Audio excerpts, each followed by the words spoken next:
What's up, what's up, what's up? What's going on, guys? Peter Sorensen here, coming at you for day 71 here in the eComm challenge, coming at you live from Dutch Bros.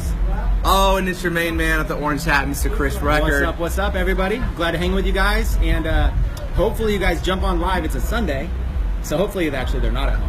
Yeah. Maybe you guys are out with family, but for those of you that are crazy entrepreneurs like us, and you're in front of your phone, you're in front of your computer, ask us anything, specifically how Peter just lost, what, 20 pounds? 25 pounds. 25 pounds. Yeah. Ask Peter how he lost 25 pounds, and ask Chris why he stopped shaving.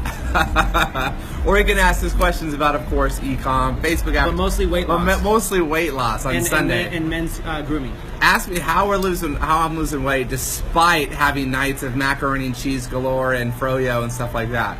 And ask Chris how he's suddenly packed on an extra 10 pounds. So hey, if you guys are with us, let us know what you're doing today. Let us know what you're doing Sunday. Peter, why don't you kick this thing off and just tell them about how exciting the progress has been watching those screenshots in the group. Yeah, it is very, very exciting, guys. For those of you that are watching live or even on recording here, obviously you're part of our eComm challenge group at Techademics. You're here to really build, grow, and scale a successful business online selling physical products on Shopify, right? I talked about it yesterday in the training, whether it's, selling print-on-demand products, you guys are sourcing products from like AliExpress, for example, combination of the both. You guys are crushing it. And, for many of you, making your first even dollar online is a big deal. Most people don't even make $100 online. Most people, 90-something% of people, never even sell $100 worth of something online. So it's a big deal. I want you to first off acknowledge each and every single one of you that's taking action, that's plugging in, that's set up their store, that's downloaded the Techademics app, that's going through the training, that's selling products, and that's taking action, making some sales. Even if you're struggling, even if you're not fully profitable, that's okay. You're making sales, you're making it happen, you're developing your pixel, you're learning, right? You're investing in yourself and your business. And so I want to acknowledge you for that. There's a lot of people that are not here, right? There's a lot of people, 7 billion people on the planet, right? Millions and millions and millions of people here in America that, maybe have the idea of entrepreneurship but aren't doing anything about it. You're doing something about it, and that's a big deal, and I want to acknowledge you guys for that. And it's exciting. It's exciting seeing the results. It's exciting seeing people having their first $100 days and $1,000 months and $10,000 in sales. And gosh, some of you guys are literally doing, $10,000 in sales plus a month. Some of you guys are, again, never made a sale online and you're making sales online. That is a big deal. Okay, that's literally the equivalent of someone that maybe has done 10 or 20 grand is now making 6 figures. It's just as big a deal to go from no sales to making your first $100. It's a big deal. So you guys are awesome. Ryan Gillette, what's going on, brother? And Chris, man, what's you guys? Obviously, we're here to assist you. For those of you that are live, those of you that are taking time out of your day on a Sunday. Heck, for some of you in the world, it might be early Monday morning already, right? So, but ask them some questions. Yeah, so first of all, what's up to everybody that's here? Congrats on those of you that even on a Sunday, beautiful weather if you're out here, that are working on your store. So with that being said, I'd say what's up to all the people that are watching us in the cars over there. We're at Dutch Bros, as you can tell. Dutch Bros, a little plug, Dutch Bros, we don't get paid for that. No, we don't. We should though. We should start doing stuff like that. Let's go talk to them. They turned off the music for us. Yeah. So hey, we got time for some questions. Okay. Let's see. So right off the bat. Okay, one of the questions coming in, Peter, is what happens, not just in Shopify, but in business in general. Sometimes people have to a fast start. They get like 5, 6 sales or whatever. They start to get momentum. They start to get excitement, but then boom, flat, nothing. Yeah. Let's talk about that for a minute. So people in business and eComm, maybe I'll address it specifically to Shopify. Yeah. But we know that roller coaster quite well. Yeah, totally. I'll address it kind of in general business principle, then Chris can kind of address it from a specific Shopify perspective. In general, in business, I call it the business roller coaster, the emotional roller coaster. So there's the business roller coaster, which means you're going to have sales. You're going to have sales volume spike up, sales volume spike down. Think about any business, right? Especially businesses that are trend-based or seasonal-based. Or even right now we're at Dutch Bros. It's like 100 and something degrees outside and people are still buying coffee. But yet if it was colder in the morning or first thing in the morning versus the afternoon, right, it's probably busier first thing in the morning versus, 2 in the afternoon. So you're going to have times in your business where sales are going to go up and down. What's most important is managing your mental, emotional state in that process.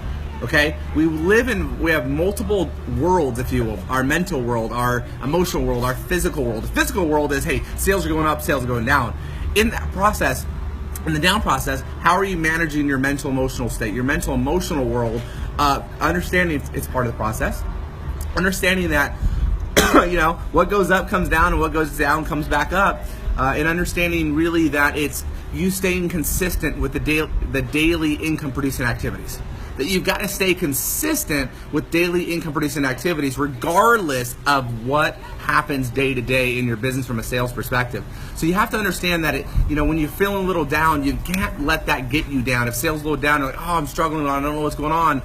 You have to understand it's part of the process, part of the journey. Get back up, take massive action, see it as what can I learn here? What could I be doing differently, right? If something's not working, okay, well, what can I learn here? What can I be doing differently? And then take action.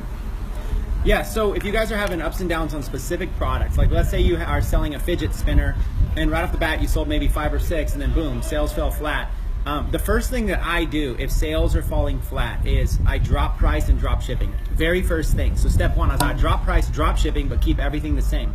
If I drop the price and drop the shipping, even if I'm losing money, the thing you gotta do is you gotta identify what is the problem. What is the exact problem that's causing it? So by dropping price and dropping shipping, you're taking financial out of it. You're taking the cost of the goods out of it. If people are still not buying, then you know that it's not the price and the shipping. Now you know it's probably the ads and the targeting. Okay, so then you just got to go in there and you just got to hit a different audience. You got to go, okay, look, 5 or 6 people bought this product, so I know it can sell. Let me go ahead and hit it from a different angle. Maybe let me try a different market. If you've got an audience that has maybe like 5 million people in it, you can break out multiple little audiences of 200,000, 300,000, 400,000 different audiences. An example might be you might be just targeting like the keyword coffee. Well, coffee's too broad. Maybe you dive in there and target Dutch Bros. You know what I'm saying? Like maybe Dutch Bros only has 50,000 fans instead of coffee, but now you got 50,000, and then maybe on top of that you target maybe another small mom and pop shop, or maybe you target like brands of coffee that aren't popular, whereas Starbucks might be popular, the word coffee might be popular, the word espresso might be popular. You might be targeting words that have big massive groups. Sure, you might be able to get a couple sales there. Maybe it's time to go ahead and change the audience targeting, get very, very specific. There's things like that. You just mix it up a little bit. But first rule is I would say drop the price, drop the shipping. Even if you lose money, then if it starts selling again, you know that it's a pricing signal. You know that product needs to be adjusted. You need to find that sweet spot. How much can I charge without losing sales? And it's the same if you're trying to sell anything, right? If Peter wants to sell his watch, hold it, watch real quick. If Peter wants to sell this watch right there, okay, so let's say he wants to sell that watch. Let's say hypothetically he probably got that thing in a machine, like a wind-up machine. But let's say that he paid $500 for it and it's used, and maybe it's worth. Did you? Yeah. Oh, so I was like, that was a random guess. Maybe less, but yeah. But probably not the wind-up machine. Let's say he spent $500, but it's used, right? So he goes, okay, look, I would love to get $500. Unlikely, okay? Stores have all the beauty of all in the case. That's how they sell it. So he's got to find a price, but he doesn't want to sell it too cheap because he'll feel like robbed. I spent $500. I should get something for it. I kept it in good condition. I maintained it. So he has to find a spot between $1 and $500 that is the sweet spot. He could try selling it all day long for $400 because he feels it's valued at $400 and he wants to get his money's worth. But if it doesn't sell there, that doesn't mean people don't want watches. That means people don't want that watch for $400. Right. Okay. Now, or he can go out and sell it for $10. But if he sells it for $10, maybe it sells really fast. He gets a sale, but how much money did he leave on the table? Maybe now he's not making money. He's not motivated. It's all about pricing signals. Now, the good thing is he only has one watch, so it's difficult for him to find the price signal of that. But let's say he had 100 watches. He could experiment with the pricing. What I would do is not start at $500. I wouldn't start at $400. I wouldn't even start at $300. You know what I would do? I'd start at $50. I'd sell a few at $50, see if it could sell at $50. Then I'd bump it up to $100, see if I could sell at $100. Then I'd bump it up to $150. See what I'm saying? I would start low because you can always raise the price easy. Even if you start high, you can lower the price. But I would start low to get some sales. First things first, I want to see, do people want to buy this watch? Cheap. And if they do, how much more can I raise the price? That's the concept, okay? Pete, I'm going to turn over to you. This is a big call. Good, big call here, guys. So just like Chris was saying, that's one thing, pricing signals. In general, you've got to always be testing your pricing. And you got two things of your price, right? You've got the product price, and then, of course, you have shipping. So you've got to be testing what is the right ratio. So you have product and ship, and then you essentially have your total amount between those two that you're collecting in revenue. So you got to look for in your total amount of revenue that you're looking to collect, what is the variable, right? Like if you're doing free plus shipping versus if you're doing paid for the product and free shipping, or if you're doing paid product and paid shipping, but maybe you're playing with the two numbers, and just like Chris said, obviously you're playing with the baseline of the product cost. What are you going to sell that product for? Do people believe and want that product? When it comes to that particular price. Okay, so that's very important. Guys, if you guys have any other questions, I talked yesterday about. Keep going. Then 2 more questions. We got it. Awesome. We got to jam out. Good news? Good news. Sweet. All right, awesome. Well, let's serve the folks, serve the community. 90-day challenge, right? So challengers, you got 2 more questions. Speaking of 90-day challenge, Abu wants to see my smile. You guys, let me tell you guys an Invisalign story. So I did Invisalign for like 6 months. Pretty good, right? But look, you guys see it? Oh, the wind. Do you see it? Look at this one tooth. Can you see it? It didn't pull up. So look, this didn't hook. Now all of these teeth were crooked in my Invisalign. See the top? Worked out. It's just this one tooth. Now these have attachments. These teeth might look big. They have attachments on it because I still wear a retainer. I wear these little retainers, but I have to get another set right here. It's going to take probably another 3 to 6 months. Man, it's the price you pay to try to get your teeth straight, and I got a nice little dip, right, a little gap. So in my next couple videos, even though I've gone through Invisalign, all my teeth straightened, but I wasn't able to pull that one up. So if you guys see me in a lot of videos, you're going to notice a little crooked right there. See that? You're going to get that crooked for a little while, but I'm working on it. Working on it. All right, we got a couple good questions here coming in. I think they're really good. We should talk about them. Number one, we saw Christian pull it up on your phone too, but something like how important is it when it comes to writing the product description, right? And when it comes to conversion, things like that. I know Christian probably has a lot of points. I'll just say this. I think it's very important, and I'll say from the perspective of someone new, right, brand new to e-commerce, is don't feel you got to completely reinvent the wheel. There are successful sites out there. There are successful Shopify stores selling products with great product descriptions and great call to actions, urgency and scarcity and things like that. Learn and model from other successful people. Learn and model from other successful stores, right? And then obviously, test. But you don't have to do it all yourself. There's a lot of other things you can kind of model and swipe from. Okay, so product description specifically, what I would do is I would treat it like this.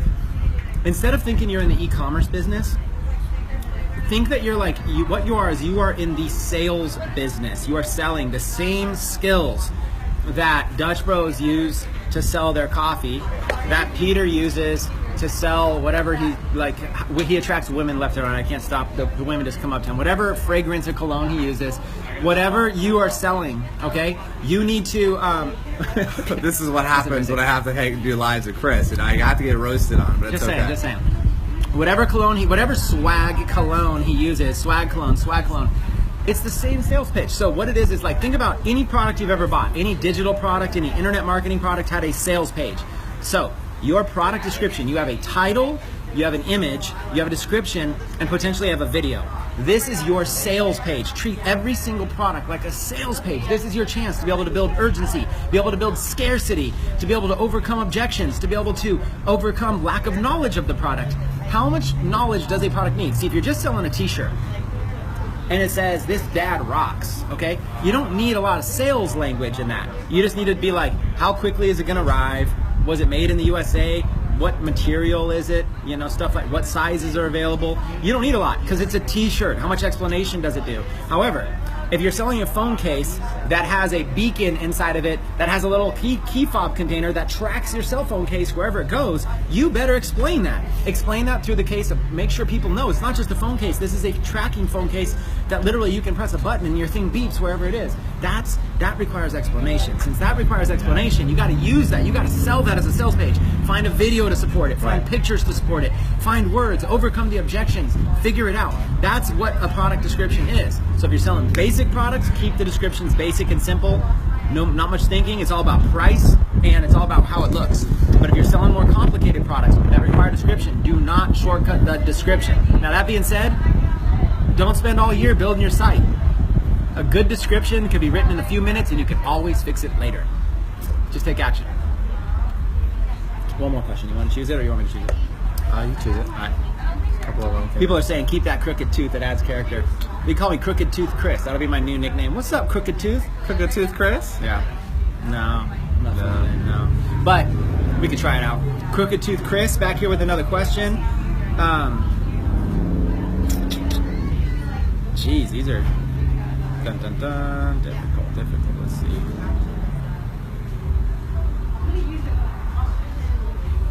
Okay, Robert has a good question here. Will YouTube people get angry if I use their videos in my description, or is it mutually beneficial? My friends, here is how YouTube works. If Peter puts a video on YouTube and uploads it, that video is then either private, unlisted, or public. He chooses. If he chooses to make it private, only he can see it. If he chooses to make it unlisted, only people that have an exact link can see that video. If he chooses to make it public, anybody can see that video. If somebody on YouTube makes a video public, you have entire rights to hit the embed button, grab the embed code, and use it on your site. You have the rights to be able to embed it. Now, if that video is a copywritten video that somebody else stole, you're inheriting the fact that if they stole it, then you're kind of stealing it. So you might still get like a letter from a lawyer or something. Like, for example, let's say Conor McGregor fights in the UFC and he wins his fight. Somebody's probably going to leak that video onto YouTube, but everybody else is paying pay-per-view for it. How much is pay-per-view? Like 50, 100 bucks? Yeah. Something like that. So people are paying $50 to $100 to watch the fight. Somebody's going to record it and put it on YouTube. That doesn't mean you have the right to embed their video. The UFC will likely issue a takedown notice to that video on YouTube, and then your embedded video will no longer work. It'll just go away. So you're still safe. Or the UFC might see that you're using that video in your product, and they might contact you and ask you to take it down. But it's not, since you're not the originator of the video, you're not going to get in trouble. You are just embedding a video that somebody else did. So if they ask you to take it down, take it down. Now that being said, that's only copyright material. That being said, if anybody makes a video, and you did your sunglasses. Which one, Peter? Tanner, what's up, brother? Tanner Larson. Is that Tanner Larson? Tanner Larson? Is that the Tanner Larson? Mr. BGS Live, Mr. Build, Mr. Grow, Mr. Scale. What's up, Tanner? Glad to have you in the house. We'd much rather be listening to you than listening to Peter. But I'm roasting Peter. So listen, at the end of the day, you guys, if a video is on YouTube, you can embed it. Put the embed link in your Shopify description and you are safe. If somebody asks you to take it down, take it down. Yeah. But think about it this way, if it's not a copyright, nothing too crazy, at the end of the day, that video, you are sharing and expanding that the viewership of that video, right? So if you take my video and just public on YouTube or whatever, and if it fits for something that you're gonna sell, well, I mean, maybe I'll get mad, but at the same time, if I have an abundant mentality, at the end of the day, it's like you're helping grow me or you're helping promote something that I created, right? So there's going to be that beneficial, depending on how you do it, but that can be very beneficial from my perspective, right? You're expanding my video, for instance. So yes, we can be nuts. We can be just a little bit, but you know what? I always say, most people that are normal never make history. So is that what you always say? That's one of the things I don't think I've ever heard him say that. I've been friends with him for a decade. I'll say like, no one normal ever made history, but some normal people, quote unquote, made history, but they're not normal. You might think like, oh, Mother Teresa was normal. No, she wasn't normal, right? Be abnormal. We're all created equal with an opportunity to become unequal. I also learned that years ago. I've never heard you say it. I think he reads a lot of books. I do, a little bit. So, guys, that being said, I know we're going to be wrapping up here. Maybe one more question. And just here's my question to you. If my nickname is Crooked Tooth Chris, what's Peter's nickname? Best nickname for Peter in the comments. I want to read it. And hey, if you guys enjoyed the Q&A session, let us know. We have an actual very exciting appointment that I cannot tell you unless we lock it up. So we got to go. We got something exciting. Trust me, you're gonna want us to go. If you found out what we're doing, you're gonna want us to go. We got to go. Yeah. Actually, follow us on Snap. Follow us on Snap. I'm sure we'll leak it there. So Snap Chris Record. Snap Mr. Peter Sorensen. That's a whole thing? Mr. Peter Sorensen? Or Snap? No, okay. Mr. Peter Sorensen. His username is Mr. Peter Sorensen. My username is Snap Chris Records. See you guys in the next episode. Peace.